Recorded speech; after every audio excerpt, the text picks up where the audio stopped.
When my brother broke a window, it was an accident. When I forgot to take out the trash, it was irresponsibility. The double standards lasted 15 years until I figured out the real reason. Growing up in our small suburban home, I learned early that fairness was just a word adults used when they wanted you to stop complaining.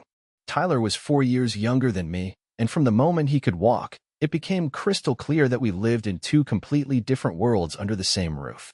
I remember the first time I really noticed it. I was maybe 10, Tyler was 6. We were both playing in the backyard when Tyler decided to use Dad's expensive garden hose to create a mud pit right in the middle of Mom's flower bed. The water ran for hours, flooding the basement and killing her prized roses that she'd been nurturing for 3 years. When our parents came home and saw the disaster, Tyler just shrugged and said he was making a swimming pool for his toy cars.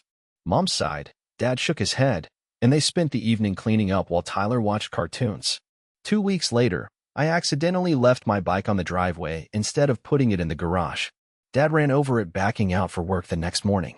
The punishment was swift and brutal. No TV for a month, no friends over, and I had to pay for the bike repairs with my allowance money, which took me 4 months to save up.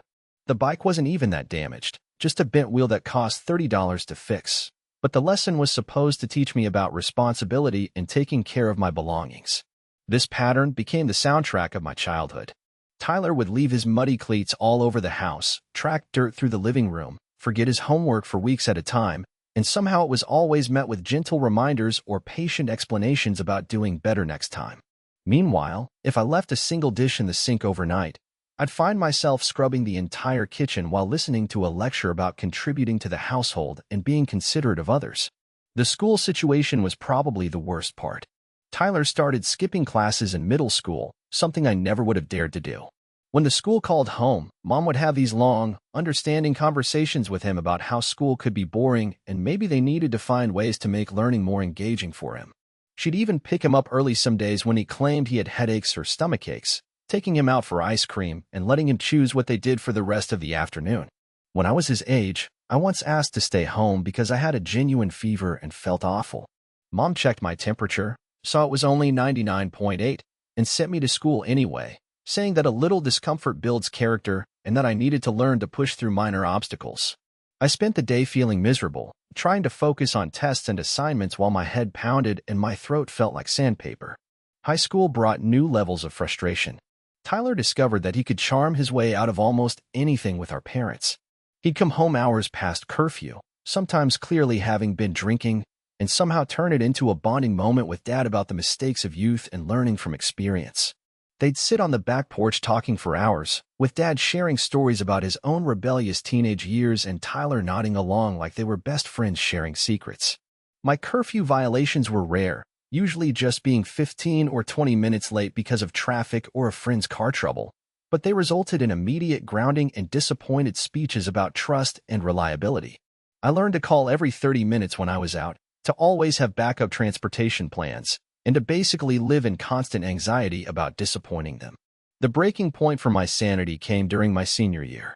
I had been working part-time at a local store while maintaining honor roll grades and preparing for college applications.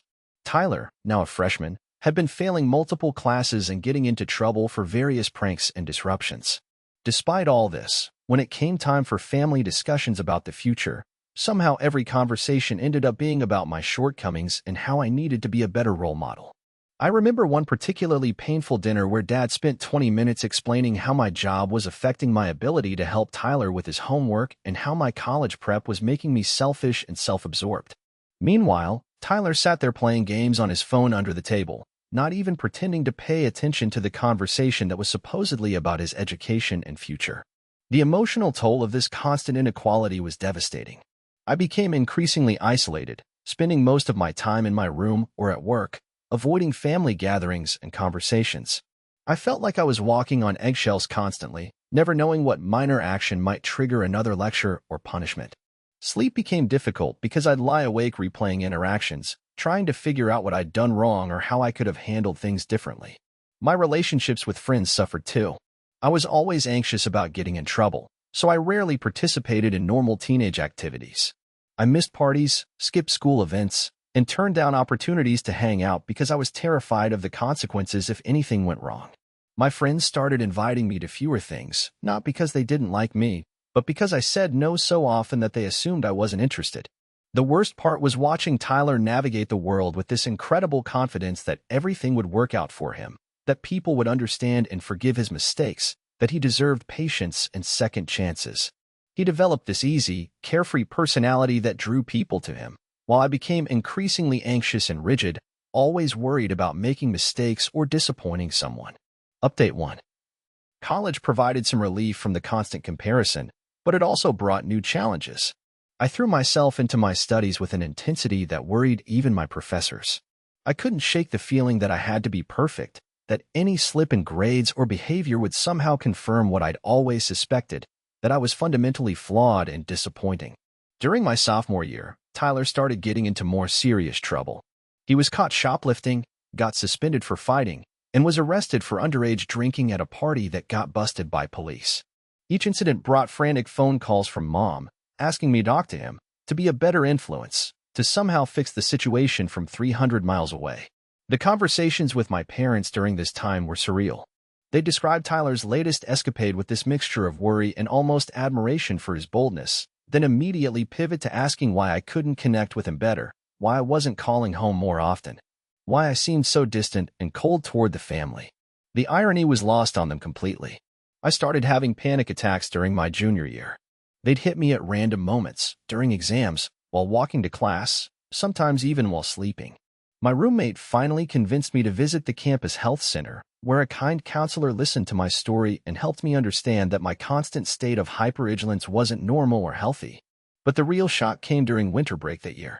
Tyler had been kicked out of his first college after just one semester for academic probation and multiple disciplinary issues. Instead of consequences, this somehow became an opportunity for the family to rally around him, to find him a fresh start at a different school, to make sure he felt supported during this difficult transition. I watched from the sidelines as my parents hired expensive tutors, visited multiple colleges to find the perfect fit, and basically restructured their entire lives around Tyler's needs. The financial cost alone was staggering. They were spending more on his second chance than they'd spent on my entire education, which I was funding largely through scholarships and part-time work. During one of these family planning sessions, I made the mistake of suggesting that maybe Tyler needed to face some real consequences for his actions, that constantly rescuing him might not be helping him develop responsibility. The reaction was immediate and harsh. Dad accused me of being jealous and unsupportive, while Mom tearfully explained that Tyler was going through a difficult time and needed family support, not judgment. That night, I overheard them talking in the kitchen about how I'd become so judgmental and rigid, how college had made me think I was better than everyone else, how disappointing it was that I couldn't show more compassion for my struggling brother.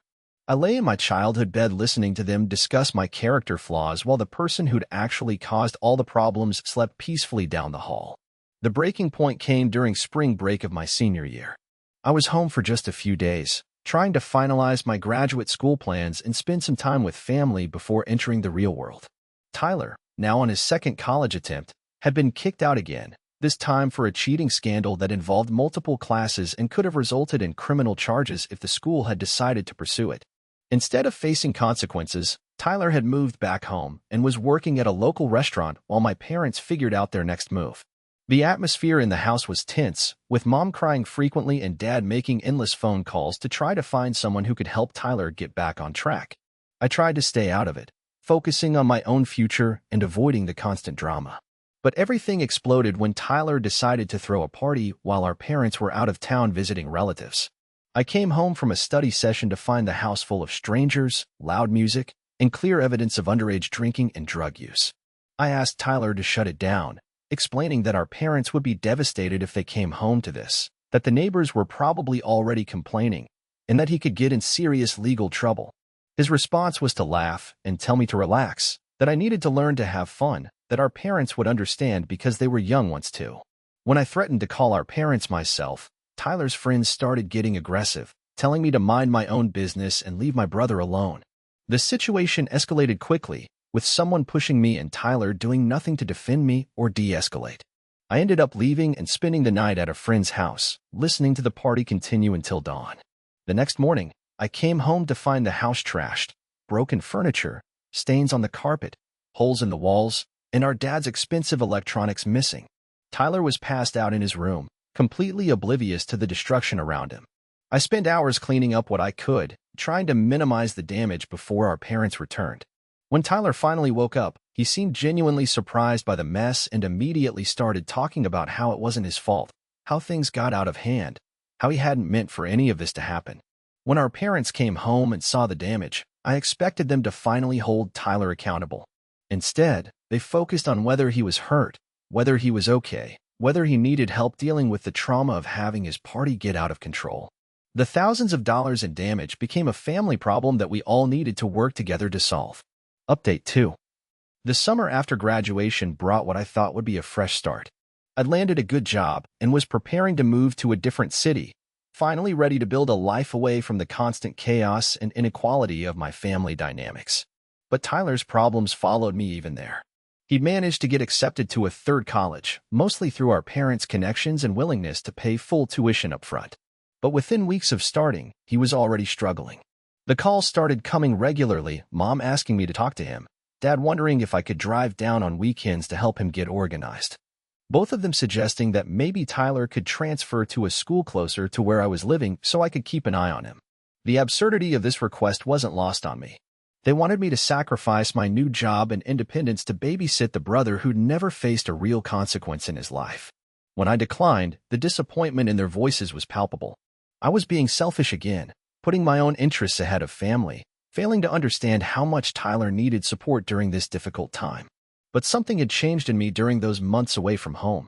For the first time in my life, I was experiencing what it felt like to live without constant anxiety about disappointing someone, without walking on eggshells, without feeling responsible for problems I didn't create.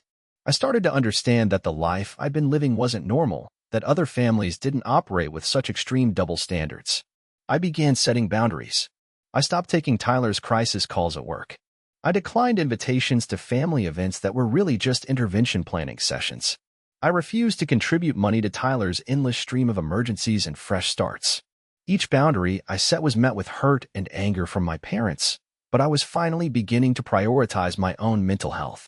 The guilt was overwhelming at first. I'd been conditioned for so long to believe that my primary role in the family was to be responsible, reliable, and endlessly accommodating that asserting my own needs felt selfish and wrong. But gradually, I started to see the results of stepping back. My anxiety decreased, my sleep improved, and I began forming healthier relationships with people who appreciated me for who I was rather than what I could do for them. Tyler's third college attempt ended predictably: academic probation, disciplinary issues, and eventually dropping out halfway through his sophomore year. But this time, instead of immediately jumping to his rescue, our parents seemed genuinely stumped about what to do next. The phone calls to me became more desperate, more accusatory, more focused on how my lack of involvement was contributing to Tyler's struggles. During one particularly heated conversation, Mom accused me of abandoning the family when they needed me most. She couldn't understand how I could be so cold and detached when Tyler was clearly struggling with depression and anxiety. The irony was stunning. Tyler's emotional struggles were treated with compassion and understanding, while my years of anxiety and depression from their unequal treatment had been dismissed as character flaws and attitude problems.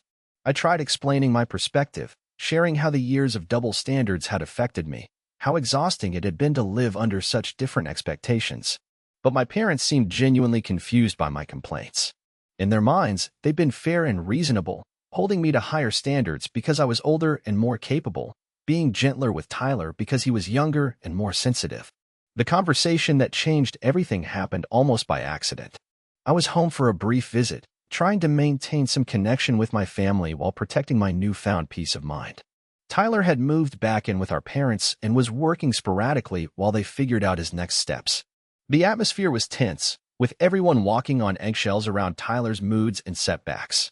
During dinner, Tyler announced that he was thinking about taking a year off to focus on his music, maybe try to make it as a performer. Our parents immediately began discussing how they could support this dream, maybe helping him buy better equipment, finding him gigs through their connections, supporting him financially while he built his career. I couldn't help but point out the contrast with how they'd reacted when I'd mentioned wanting to take a gap year before college to gain some life experience. Their response then had been immediate and firm. I needed to go straight to college, stay focused on practical goals, not waste time on unrealistic dreams. But Tyler's identical request was being met with enthusiasm and financial backing. The argument that followed was intense and painful. Years of resentment poured out as I detailed incident after incident of unequal treatment. My parents initially dismissed my concerns, but as I continued presenting specific examples, they became defensive and angry. Dad accused me of keeping score and holding grudges, while Mom tearfully insisted that they'd always tried to be fair and that I was imagining the inequality. The turning point came when Tyler himself jumped into the argument. Instead of defending our parents or acknowledging the unfairness I'd experienced, he started attacking me personally. He called me bitter and jealous, said I'd always been uptight and controlling, claimed that our parents had been harder on me because I'd been harder to deal with as a child. His words stung, but they also crystallized something for me. Tyler had grown up believing he deserved special treatment, that his mistakes were understandable while mine were character flaws, that the world owed him patience and second chances.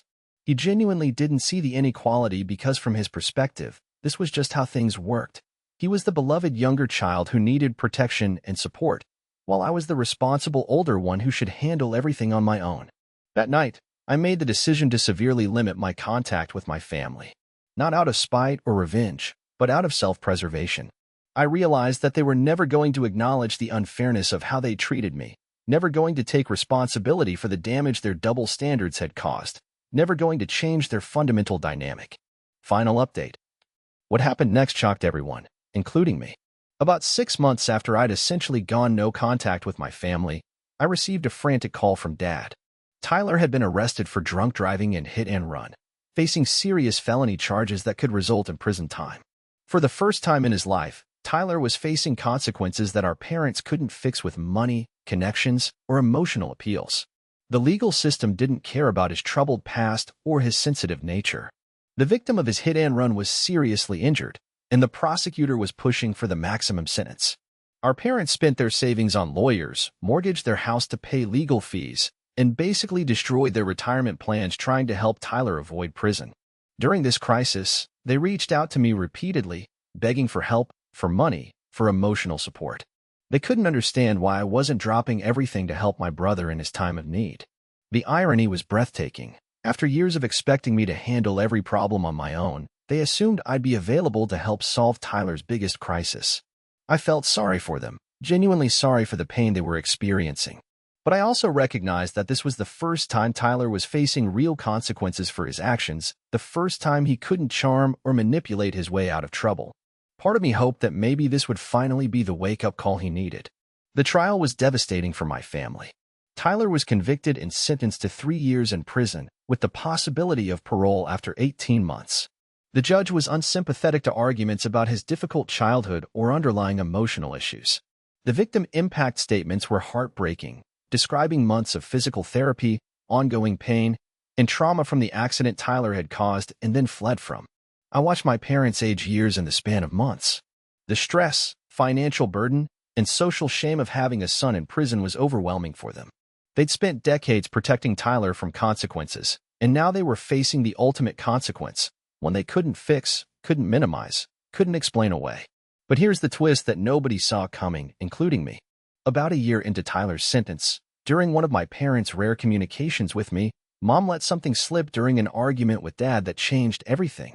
She was defending her decision to spend their emergency fund on commissary money for Tyler, and Dad was expressing frustration about their financial situation. During their heated exchange, Mom shouted something that made my blood run cold. "I can't just abandon him now. I already feel guilty enough about keeping him from his real father all these years. I won't be able to live with myself if I don't do everything I can to help him through this." Dad immediately tried to shut her up, but it was too late. The words hung in the air like a confession that had been waiting decades to escape. I demanded an explanation, and after hours of tears, denial, and finally resignation, the truth came out. Tyler wasn't my full brother. He was the result of an affair Mom had during a rough patch in my parents' marriage when I was 4 years old. The man Tyler thought was his father, my dad, had agreed to raise him as his own, but Mom had always carried guilt about denying Tyler a relationship with his biological father. Her way of dealing with that guilt had been to overcompensate, to make sure Tyler never felt rejected or unloved, to protect him from the harsh realities that might make him feel unwanted. Meanwhile, I had become the recipient of all the normal parental expectations and discipline that Tyler was shielded from.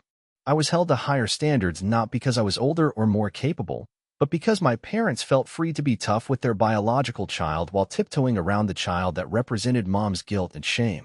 The revelation explained everything: the double standards, the excuses, the endless second chances, the way they'd always seemed to view Tyler's problems as things that happened to him rather than choices he made.